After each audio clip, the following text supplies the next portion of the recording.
talks with Abdel Rahman, there was, once in a while, a radical escalation of Egyptian statements about Israel. An Egyptian leader even said that Israel was the cancer in the midst of the Arab world, and we asked them to refrain from such inflammatory language.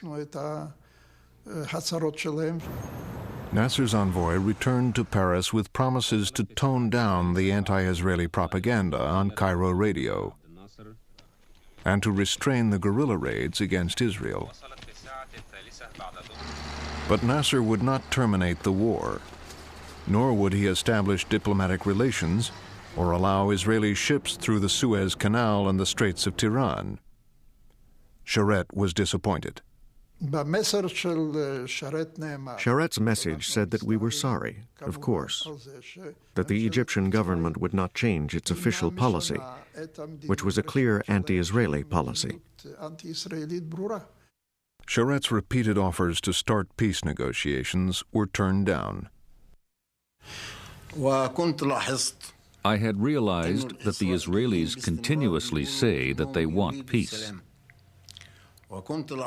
I realized also that the Arabs refused to talk.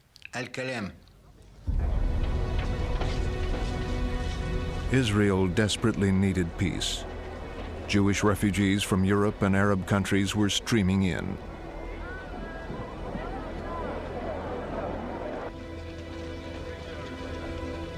Its population doubled during the first 2 years. Its economy was in ruins.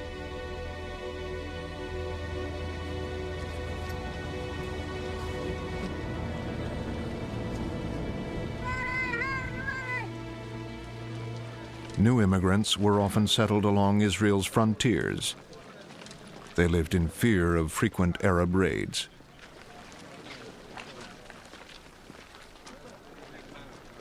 Ben-Gurion blamed Nasser for the raids.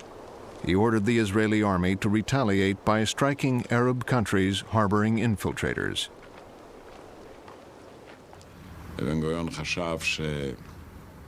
Ben-Gurion knew Arab villagers supported these terrorists.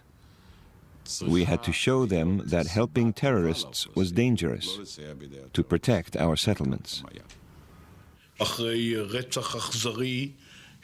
I was called to see Moshe Dayan. A mother had been killed, murdered on a settlement. The murderers left tracks which led to a village across the border in Jordan.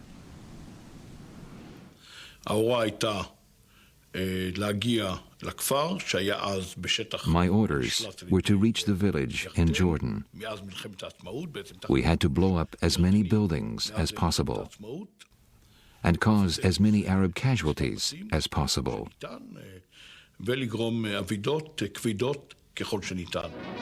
tiny village of Kibya on the Israel-Jordan border is in ruins as day survivors relate how troops struck across the frontier at night. They accuse Israeli forces of leveling buildings with grenades, shellfire, and explosives, trapping entire families in the rubble. The attack prompts the United States, England, and France to deliver their sharpest rebuke to Israel since its founding and to demand stern action to punish the guilty troops. After the operation, I was called to see Ben-Gurion. It was the first time I'd met him. Aaron, what I think about him, he's a nice boy, a good soldier.